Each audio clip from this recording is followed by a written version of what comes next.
I feel like we're doing way too many trade videos, but it's because I can't help it. It's all I'm thinking about how to improve this team, and that's even more the case now that we've seen this team finally starting to play well together, with letting some of their younger guys actually playing faster, more up-tempo, more ball movement, player movement, the kind of offense the Bulls have been wanting to play. And since I've already done videos on ideal trades for Zach Lavine and DeMar DeRozan, as well as trade packages the Bulls could do without having to go into a full rebuild, trades that would allow for them to still be competitive, I thought, well, we've got to do the next guy on the list, the final member of the big three, mid three, whatever you want to call them, the next guy most likely to be traded in the event the Bulls do a teardown, and that's Nikola Vucevic. So in this video, we're going to be going over trades for Vucevic specifically, as realistic as we possibly can be anyway, and I would love for your guys' thoughts on some of these in the comments. So what's going on, everyone? You're listening to Bulls Central here. Hope you're all doing well.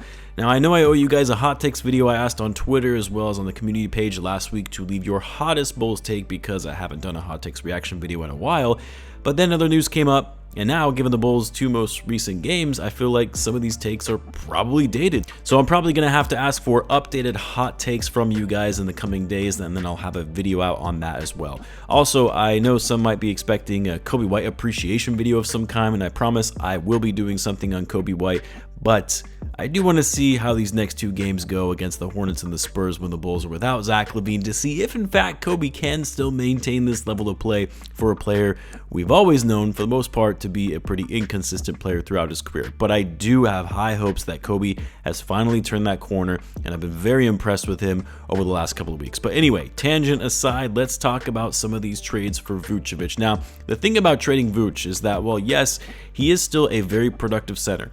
He can still score decently well, good post-up player, but can also shoot the ball for a big man, and he's still an elite rebounder, even though his rebounding has dipped slightly this season. But there are challenges for trading a player like Vooch. One, there has to be a role for him on the team that you're going to be trading him to, because while I know a lot of Bulls fans have been critical of Vooch throughout his tenure with the Bulls, the fact of the matter is he's a starting center in this league. He's not going to be coming off the bench. He's too good for that, at least at the moment anyway. So really, you're limiting yourself to teams that are in need of a starting level center. They're in need of a true big man, and most teams around the NBA already have their starting spot covered. And then the other challenge is moving his contract, not only in trying to make the money work with whoever you trade for, but Vooch's contract is teetering on the grounds of being untradeable at this point, because it's 3 years fully guaranteed for a player who is already 33 and is showing signs of decline. Not saying it's as bad as someone like Ben Simmons and his contract, or Davis Bertans, but the contract alone is why you're most likely not going to get that great of value in a Vucevic deal. So for all those saying, maybe we can get a first-round pick for Vucevic even if it's lottery protected, yeah, that's not going to happen. We'll be lucky to get a second-round pick with some salary filler in exchange for Vooch. But let's start with this one, and a team that right away comes to mind that is in need of a center, because no matter how you slice it, Anthony Davis is not a center, and he himself has always said he would much prefer to play the four. And yes, that's the Lakers. I've actually got a few with the Lakers, so bear with me on this one, but the first one is a straight trade for Rui Hachimura. You'll notice it says fail, but that's because Rui isn't trade eligible until January 15th. Otherwise, it would be successful from a financial perspective.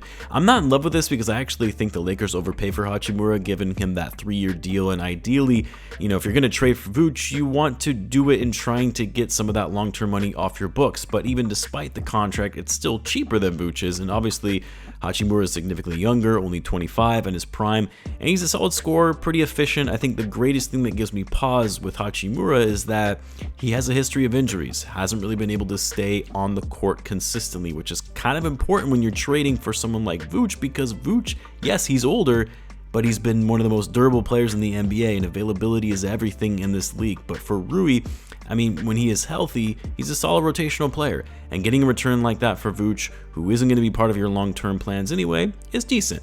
So what about instead of Hachimura, we flip him for D'Angelo Russell?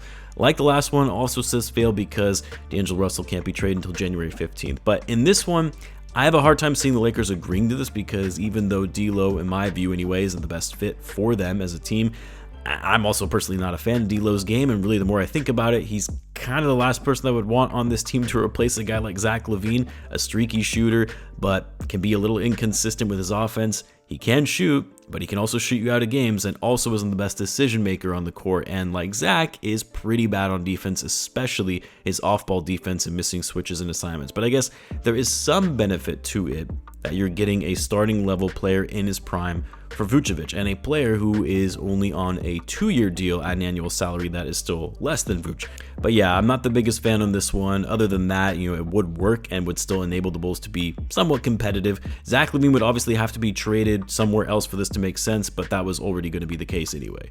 But how about this one? This one would be my favorite one among the Lakers trades anyway for Vooch, and that's Austin Reeves and Jackson Hayes in exchange for Nikola Vucevic. The reason you have to include Hayes is for salary filler purposes, but I also would be opposed to adding Hayes. I mean, it's a young, energetic big that could come off the bench, I guess, behind Andre Drummond. That's the other thing. If we're trading Vucevic, you're losing a starting center and most likely aren't going to be getting one back in return. I love Drummond, but do we really want him getting starter level minutes on this Bulls team?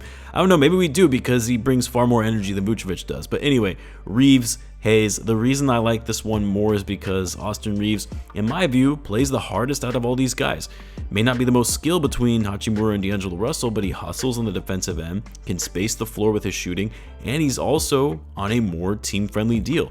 Yeah, it's 4 years compared to Vooch's 3, but Reeves, being 25, he'll be 29 by the end of the deal, making less than the mid-level exception by that 4th year. It's much more palatable and much more tradable of a contract down the line if they look to move him. That said, I don't think the Lakers are going to move on from Austin Reeves. Not that easily if it's going to only involve Vucevic in a trade. Adding a center would be great for them and needed for them, and adding another scoring option would be ideal, but I feel like they would be more likely to move on from Hachimura or D'Angelo Russell before they move on from Austin Reeves. Now, another team that is in need of a starting center, the Golden State Warriors. I mean, they moved Kevon Looney to the bench because of their early struggles, and for a team like the Warriors who not only just need a big that can score and rebound, but also a higher IQ big that can be a good passer and fit into their style of offense when they can run the offense through him from time to time, something they were not able to do with Kevon Looney. And so in this trade, the Bulls are receiving Gary Payton, Kevon Looney, and Jonathan Kuminga for Vooch. Really, the prize of this trade for the Bulls would be Kuminga. I feel like a lot of people are down and out on Kuminga, and yes, he's probably never going to be that player that so many scouts have projected him to be coming into the league. And if you're bringing in Jonathan Kuminga, you're eventually going to have to pay him with just 1 year left on his rookie scale contract after the season.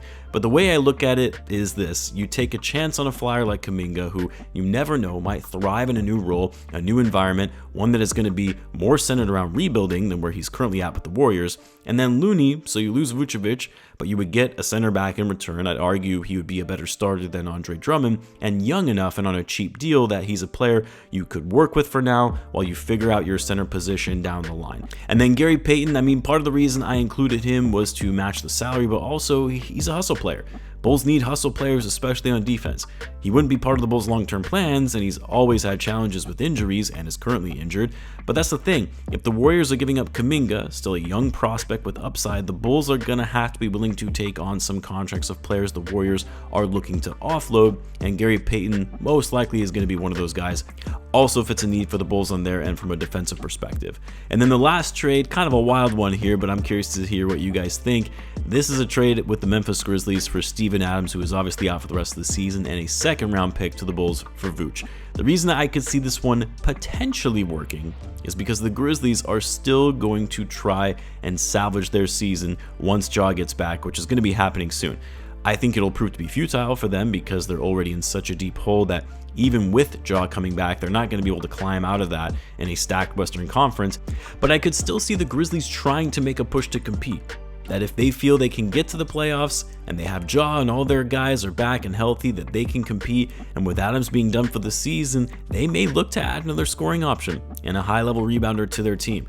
And with a lot of teams likely not being interested in trading for a player who won't be playing this season, Steven Adams, a team like the Bulls, who could be rebuilding, might not really care about that, and they could use Adams as a center when he returns in the final year of his contract, and either flip him before his contract expires, or you just let him play out his deal and you get that money off the books, and you get a second-round pick as a result out of it. Would the Grizzlies be desperate enough to actually take this deal? I don't know. I guess a lot of it depends on how they start doing after Ja returns. If they feel like they still have a legitimate shot at the playoffs, and getting another scoring option and a big man like Vooch would help them get there, then maybe they pull the trigger. So anyway, not the best options when it comes to doing a trade for Vooch, but I just don't see how the Bulls can expect to get some crazy haul for him at this stage in his career and with 3 years guaranteed left on his deal.